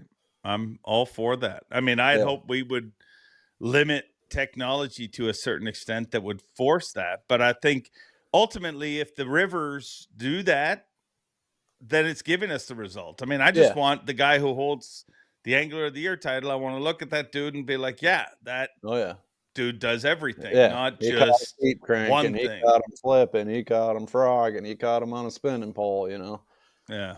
Yeah. What's your outlook on the Classic? Well, for me, I'm just in the I expo, so know, I'm gonna I have know. fun, enjoy myself, meet some people. I wish I was at the lake. I think it's gonna be a really good tournament. I don't even know if they had announced the classic was going there, but I got a buddy that lives by there. I was there last year, um, before we started in. Did we start on Fork last year or something? No, we started Toledo Bend, then Fork. Okay, Yeah. yeah, but I was down there, knocking off some rust, and went to Ray Roberts one day just for fun, not for any particular. I don't think they had announced the classic was going there yet, but the lake is way cooler than the last time we were there. There's a bunch of hydrilla and milfoil in it now. I think if I remember right, there's a bunch of grass. I remember that. I think it's going to be a really good tournament. Plus, we're going there at such a better time of year than the Yeah. last time we were there in like June, I think. June, yeah. June It or was the July. It COVID was year. hot. Yeah. I think you're going to see some really big bags out of there, and I think the lake's probably fishing better than it has in a while with that that grass coming on. So I think it'll be a good tournament. What? There'll be a 10-pounder weight in, no doubt. Oh, I like that. What kind of weights you think we'll see? Like, are we talking like 30 Oh yeah, pound yeah, bags? oh yeah, yeah, no doubt, no doubt. Oh, I Yeah. like that. Yeah, it's been a while since we had a classic like that. I mean, I'm not saying a guy's going to catch 30 something 3 days in a row, No. but I would expect like mid to upper 20s being good bags, and one or two guys are going to have one of those magical days where they get a couple of real big ones and some really nice ones with them, and Yeah. have that 30 plus pound stringer. I don't know if the place has the population for. I don't think anyone's gonna be able to do it 3 days in a row, but I could see like a 35 and a 25 and a 20 or something like that winning it. As long as someone's doing it. Like, that's my take on it. Like, as long as that's there. You know Yeah, what I oh mean? yeah, There's an that option of that is that there. being That there. that's happening for sure. Look at Okeechobee and St. John's River with what John Garrett did. Just the fact Yeah, knowing that that's there, yeah, it keeps so exactly. many more people in play. It just Yeah, it's well, a it makes whole the last different day deal. exciting too. A guy can Yeah. come from 15th or 20th and have one of those mega days and win the tournament. Yeah. All right. Okay. Well, this will be the last classic you're not fishing for a while, right? I hope so. Yeah. Yeah. Let's make that happen. Yeah. You need to pad those stats, bro. When you go to get that coaching gig, you're gonna have Yeah. to. Oh yeah. Yeah. I'm working on it. The crappy deal was like the slump I got in last time was like the last half of one year and then the first half of another year. Yeah. So it like screwed 2 seasons. Like I'd rather just been one really bad year. So uh it ended up like wiping me out for 2 years really. But halfway through last year I feel like I got back on track and Yeah. things are You're cooking good. along pretty good. All's good. All's Yeah. good. You got future plans. Last question. Yeah. So if you get said coaching job at Okay. your like introductory press conference, can I come there and introduce you? Hell yeah. No, you need to be there and introduce me. 100%. We'll get a 100%. smoke machine. You can just do your deal and like a big boom will go off and I'll walk through the smoke machine. Oh gosh. Hell yeah. With a dart. Just Oh yeah. Peggy Bundying it out of the Yeah. corner of your I'll mouth. I have love one of them 1-inch cock hanging off of it. Yeah. All right. Tell the boy Schools, how it's done. start planning your budget now. A decade from now, he's Yeah. going to be a big dollar recruit. And thanks for doing this. Hell yeah. Fun time as usual. Always, always. The amazing fighter man, Seth Feider. Bonus Jake's take back in your life. And Jake, you were on your original home body of water this past weekend for the Bassmaster Open.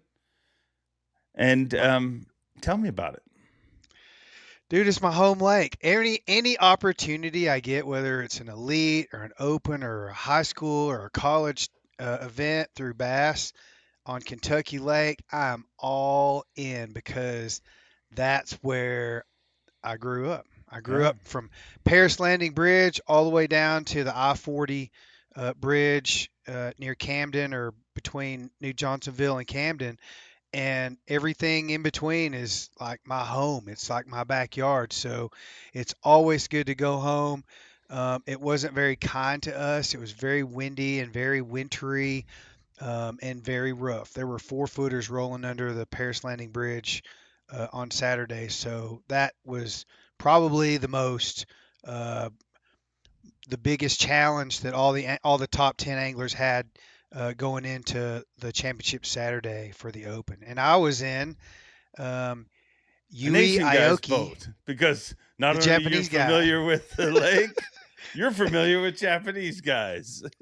That is correct. And the entourage that he had, from Jackie to everyone else, the photographers, the videographers, the other professional anglers in the Open series that didn't make the top 10 that were there to support him, was very refreshing. And I want to tell you, because it was cold and I was still coming off of my cold that I got down in Florida, I had a 32 ounce Yeti thermos that I filled with miso soup. And when I got to the ramp, when I got to Yui's boat, I got in the boat and I pulled my thermos out and took a sip. And one of the Japanese guys said, he asked me what I was drinking. I said, miso soup. And he goes, "Oh, really?" So that really got me. See, And if I did that accent, it would you get slammed for it, yeah. dude. Okay, so go ahead and do it. Yeah, I got your back too. My mom's got my back. Really? No, I did not. Really? But y'all Japanese people are, I don't know any other word to describe them other than they're just cute people. They're very polite and they're just cute. They just seem so innocent and I don't know. I guess innocent and pure is the word for it. And I ended up getting along really well with all the guys at the dock that were supporting Yui. And I think you said it best, Dave. You said you like this guy because you like to say his name. Oh, it's fun to say. Yui Aoki. Yui Aoki. That's so good. I mean, I can't. Oh. I want him to make the elites just so I can.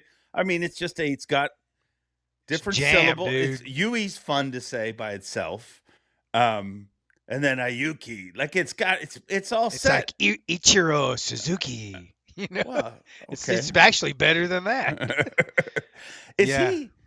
And I'm about to look like an idiot. Is he related to Daisuke?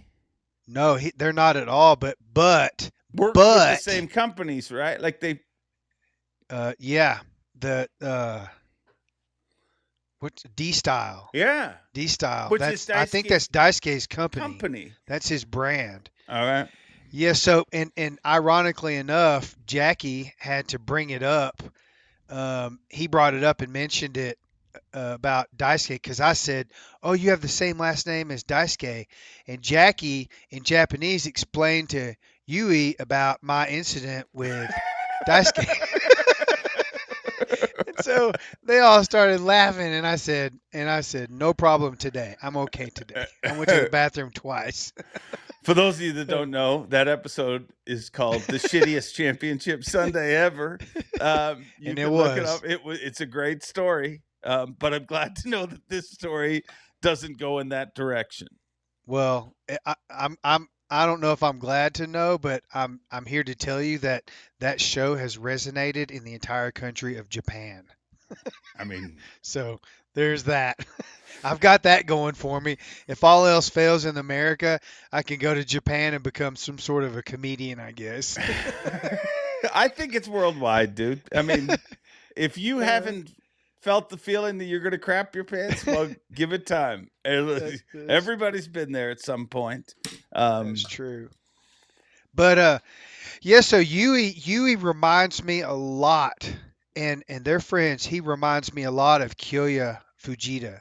They're very, very similar people. They're very similar personalities, character. I would say, without criticizing Kyoya at all, because he's just quiet and he is who he is, Yui is a bit more personable. And I think he speaks a little bit better English than Kyoya does, but they're very good friends. They were friends in Japan, in the professional bass fishing community there, And he mentioned that to me. I told him that he reminded me, even the color clothing that he wore, because it was all Daiwa, shoes, socks, pants, jacket, everything was Daiwa, and it reminded me a lot of Fujita. So anyhow, so they are good friends. I asked him, about Taku, and he doesn't really know Taku very well. They just don't know each other. So that was a little surprising, but he did say, his goal is to get to the elites, and he wants to be in position just like the other Japanese guys. And Takahiro Omori came up in conversation very briefly. I think he's sort of the gemstone, the rough gemstone that cut this diamond for the rest of the Japanese people. Yeah. There have been others, but Tak was really the guy that inspired young Japanese anglers to really sacrifice, everything that they have in Japan to come over to America to chase. People keep calling it the American dream. I think it's more the Japanese dream. It's their dream to come here and not only compete, but to do well on the American bass fishing circuit. And to their credit, the more I watch them on the more social media clips come out and YouTube channels come out, the more I see. I always thought they were literally stuck in combat fishing zones where there's hundreds of people fishing off concrete piers and docks and things like that. But they do really do have a bass fishing environment specifically now designed towards front-facing sonar out in the open water. And something I wanted to mention about Yui, Taku, um, Kyoya, all these guys, they don't look like we have this, controversy about front-facing sonar. They just bring it here. They're Japanese people, and technology is a humongous, if not the most significant part of their culture, their politics, their culture, their economics, everything involved in Japan is technology. And when they come here, that's just one of the tools that they bring in it. They just put their head down, and it's what they do. And it's something that really, we've all been around it enough now to think we understand that. But with Yui, because he's coming up in the opens, and I've been around Taku and Kyoya quite a bit now, it kind of dawned on me that they don't even care about this outside noise about front-facing sonar. This is just what they do. So I thought that was worth mentioning. Yeah, I think that there's a whole group of people that are like that. I mean, not just the Japanese guys, but a lot of the young guys, they don't pay any attention to it. Have you spent enough you only spent one day in the boat with him. Did you get any kind of idea what his game is like outside of forward facing sonar? No, because everything he did was live scope. But I say they've all got something different. They all have specialized in something different. Like Kyoya, when he sees what he thinks is a bass, he hits his brakes on his trolling motor and literally stops, and then he Not starts. anymore. No. You're not allowed to. No brakes anymore. Oh no! Even on his front trolling motor. Oh, so he literally just kicks it in reverse and Yeah, he actually didn't have, like, Taku had the back brakes, but Kyoya didn't, and he just he would spin it around literally and start going backwards as to not spook the fish or get too close to them and make long casts, right? Taku is more of okay, looking down, this is what I'm seeing. I'm going to target that big fish by that stump, and I'm going to stay here until I catch that fish. Kyoya tracks them down like a predator. Yeah. That Yui, back and forth. Constantly. Like the bow of his boat is always tracking. He's like Pac-Man, dude. He's constantly tracking the dots, right? And so Yui, I know every fishery is going to be different, but what he did on Kentucky Lake, even my friends on Kentucky Lake were blown away, like the locals, other anglers. I talked to John Garrett about it, and it was mind-boggling what he was doing, because he was actually fishing in I would say 4 to 10 feet of water at the most. And he would pull down. He would have to tilt his engine all the way up with his prop out of the water, and the back of his boat, you could hear the back of his boat banging on the rocks, and he would pull down, and his poles were in that shallow of water, and he was flipping his bait out into 4, 5, 6 feet of water, and he caught a 5 pound smallmouth literally right under the boat in 5 feet of water at one point. And I was trying to get, he's the one thing they all have in common is they don't want us to show the public what they're doing on their graph. And I respect that. Unless they agree to it, I just respect that, because I don't want to get into that realm of distrust and mind games, and throw an angler off of his game while he's out there. So It's not I like just Yui respect it. watches the podcasts. No, but he knows people are watching on TV. We broadcasted all day. Yeah. Well, I know, but you're going to give us the goods, right? Yeah, I'll give you the scoop, right? That's what we're talking about right now. Okay. Yeah. Sorry, I'll stand down. I've run a Yamaha outboard for over 30 years. It has got me home safe each and every time.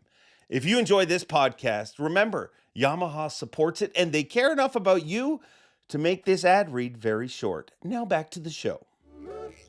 And so my point being that his live scoping technique is very different from Kyoya, and it's very different from Taku, and very different from everyone I've been in. That everybody's got their own. I do feel like the Japanese guys and the really young guys like Robert G have this thing figured out. They have it dialed into a digital or an electronic science, and some of the other guys don't. They're just looking for fish, and then they cast to them hoping they're going to get a bite. And these Japanese guys know how to make these fish bite. And I don't know what it is. Someone asked me yesterday if Yui was fishing with some weird Japanese bait like Taku does, or like Kyoya does, and he wasn't. He was fishing with a minnow, and it was the same, a sonar minnow. I don't know what brand it was or whatever, but every single rod he did have a different plastic minnow tied on to more of a short Carolina rig, I believe it was, or maybe a longer Tokyo rig that he was casting when he would see a bigger fish in deeper water with a bigger weight on it that was on the bottom.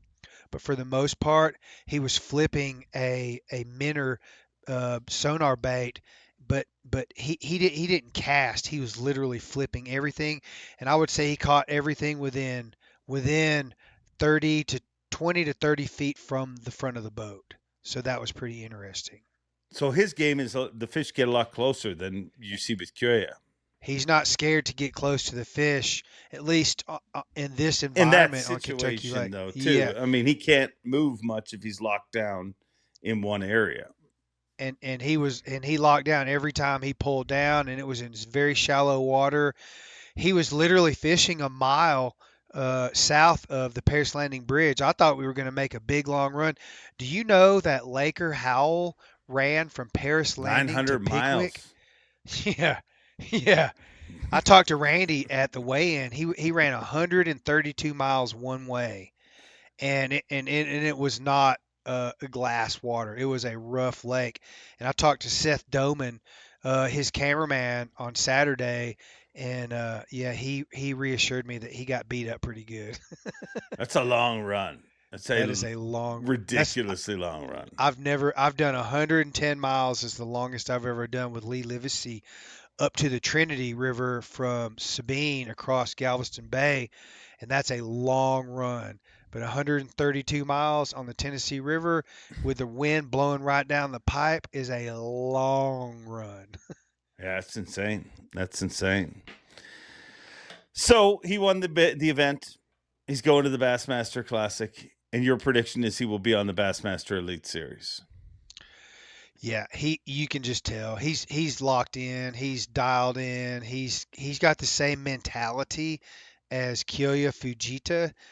He's very, very his entire inspiration and influence and motivation and drive right now is to make it to the elites. And you could tell when he won that trophy, he didn't know. I mean, I realized he had a 3-pound lead. Um, Going in, coming back to the docks. And I didn't tell him, I didn't spoil it for him, but he felt like he didn't have enough because he caught 24 pounds the first day, 24 pounds and some change the second day, and he had 18.10 on day 3, and he felt like he needed to catch 20 pounds because I think he had a 4 or 5 pound lead going into Saturday morning takeoff, and he felt like he needed 20 pounds to really give himself the best shot at not having to worry about someone catching him. But he had enough, and it was a tough day. He bounced from point to point. He did run north up towards the Highway 68 bridge near Aurora, and I think he hit 5 or 6 spots up there and caught his 2 biggest fish. He caught I don't know, I don't remember what he weighed, but it was close to a 6-pound smallmouth, and he caught a 4.5-pound largemouth up there on 2 different spots. And I don't think he ever caught more than 1 fish off of each spot. So he spent 2 hours in the morning fishing the same area, and then we ran 20 miles north, and he didn't spend, if he didn't get bit within 10 minutes on a spot, he was running and gunning.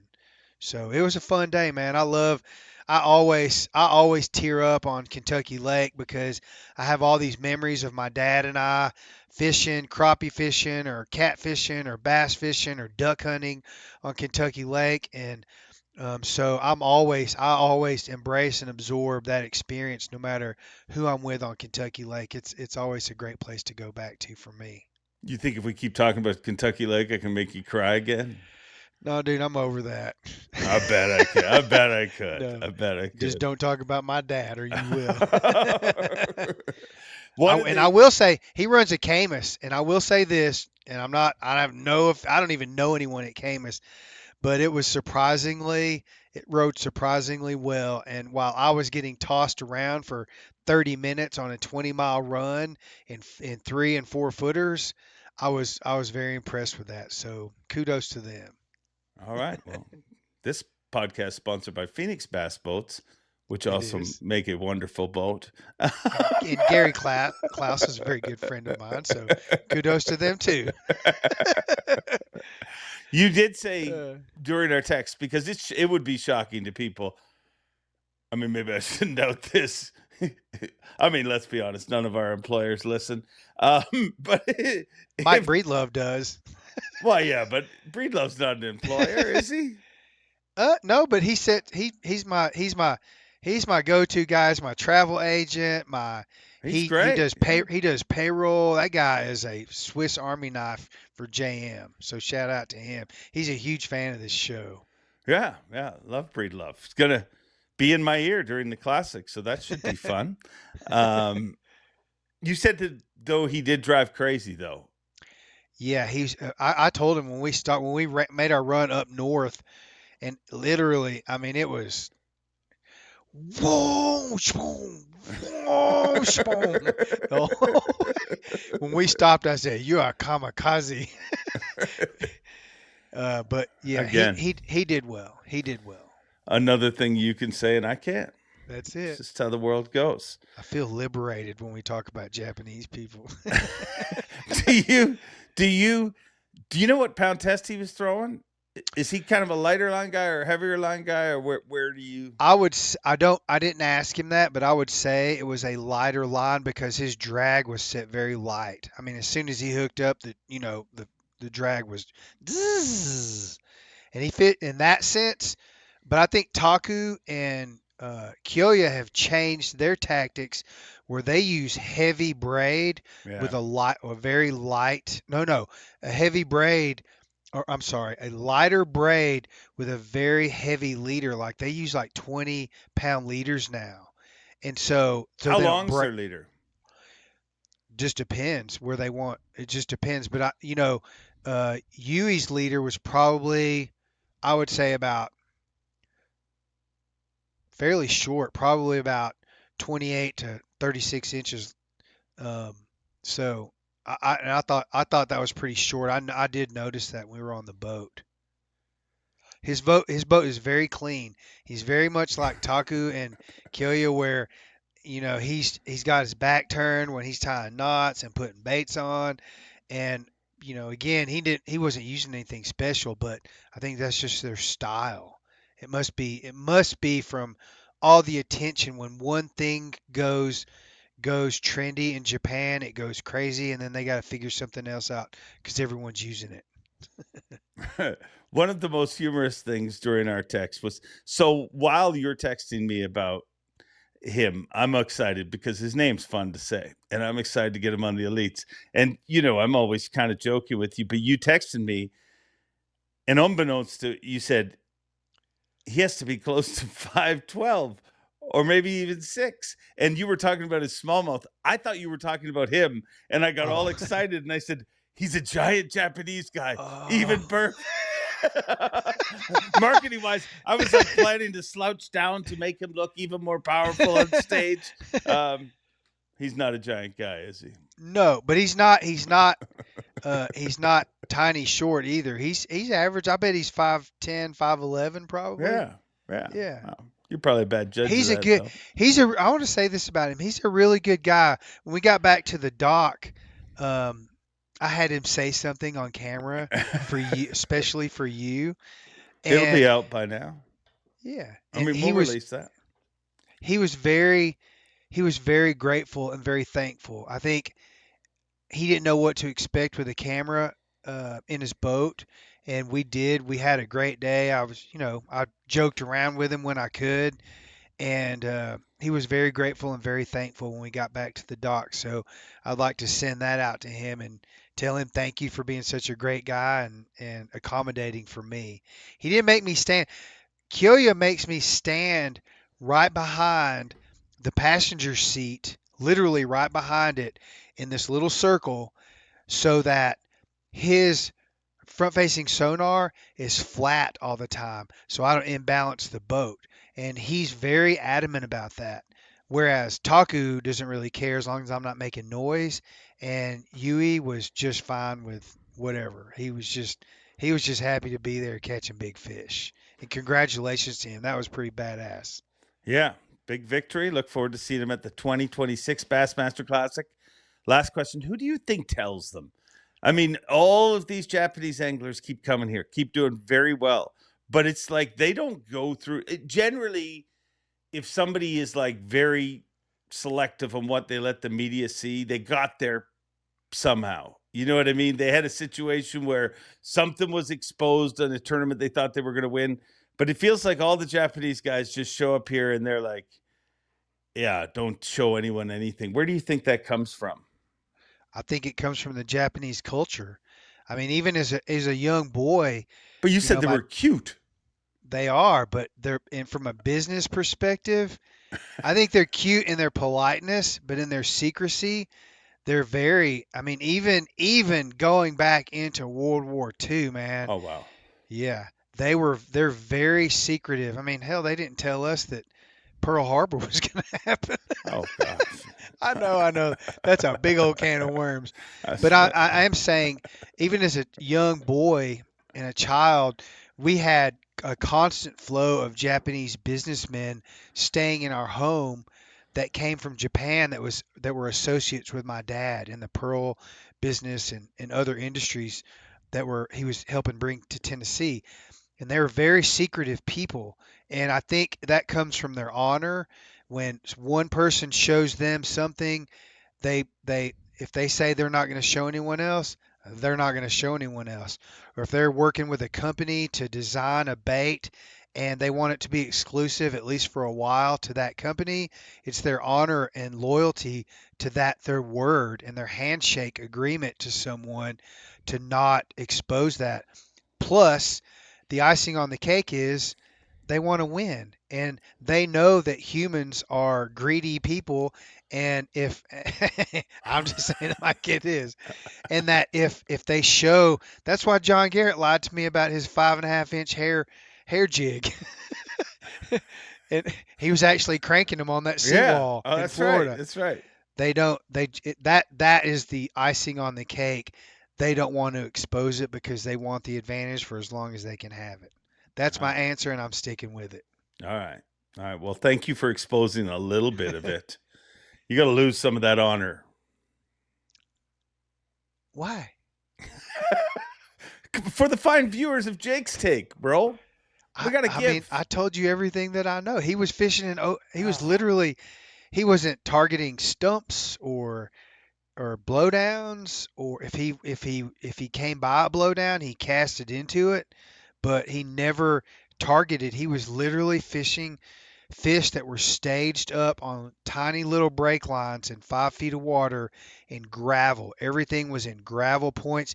He might have been trying to find sand spots in amongst the gravel, but everything was on these gravel points, and it was as basic and fundamental as it gets.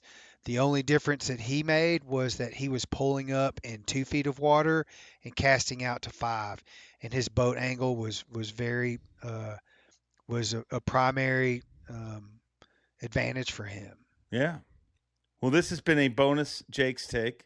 I will keep goading you into stealing lures from people's boats you're in, but you sent me a picture of his boat. I mean, when a bait gets used, it gets put away. You will, I mean, which is amazing because you see, I mean, my boat literally by the end of the season, you can be like, oh, yeah, 4 months ago, he caught him on that. And like, I mean, I Jacob once had, Fouts. It's just, I mean, he's like Oscar. He's like, he lives in a garbage can full of baits on the bottom of his boat. And John Garrett at Okeechobee, man, he had 3 inches of plastic crawfish in the bottom of his boat. I mean, it was literally piled. I told him when I got back to the airport and I had to take my shoes off, there's one stuck in my shoe. That's how you can get them. I know. See, from now on. The only person I can't steal a bait from is Taku, because he's got like 8 GoPros in his boat, and I can't pee out of his boat either. He's got GoPros all around his boat. Well, these are the trials and tribulations of being a camera guy. I will see you next week at the Bassmaster Classic. Real quick. The Classic. Who's your pick? Dude, I'm gonna say that I know he's a friend of mine, but I'm telling you, my pick right now is Lee Livesey. He's hot. Pick. Jason Christie, congratulations to Jason Christie on his big win. Those guys are. I can just see it in their faces, having been in their boats one day so far this year. They are freaking dialed in, and there's a fire burning in both of them. My pick is Lee Livesey or possibly Jason Christie. Is Christie in the Classic? Oh no, he's not. Oh God. You are horrible. Oh my God, at this job. Jason, I'm so sorry. I'm Oh so my- sorry. Oh Wow. my God, that's right. Wow. He's not. He missed it. I'm sorry, Jason. Apologies. My pick is Lee Livesey. God, I should have bet you. I should have bet you. Oh, God. Well, he was my first pick anyway. Yeah. Well, it's good to know that even That was it. the great Jake Latendresse once in a while makes a mistake. That was embarrassing. Yeah, really embarrassing. Really let me down. Thank you. Thanks for having me. Thanks for allowing me to screw up. Hey, no problem. That's what friends are for. So I promised you a fun show, and well, maybe I'm biased, but I think it delivered. And the only reason this show delivers each and every week is because of the amazing friends / guests that I have in the industry. And I'm so thankful for them all trusting me enough to be as open and as honest as they are. And I want you guys, the fine humpers, to come together and help me thank them right now, specifically Seth Feider this week. Let's thank him by making sure to follow his TikTok and his YouTube. Let's blow it up. He needs to get TikTok over 10,000 and YouTube, well, he's just getting started. And you know it's going to be good stuff. I will put the links to both of them down below in the comments and in the description. Humpers, let's unite. Let's come together and show Seth Feider the power of the fine humpers that watch this show each and every week. I thank you all for tuning in. Do you tune in on the internet? I mean, it's just a term. I thank you all for watching or listening or, well, just doing whatever you guys do every week. And I freaking appreciate you for doing it. Enjoy being. Have a great week. And as always, Bob Cobb, take it away. Thanks for watching. Please like, comment, and subscribe because Bob Cobb of the Bassmasters told you to. You hear?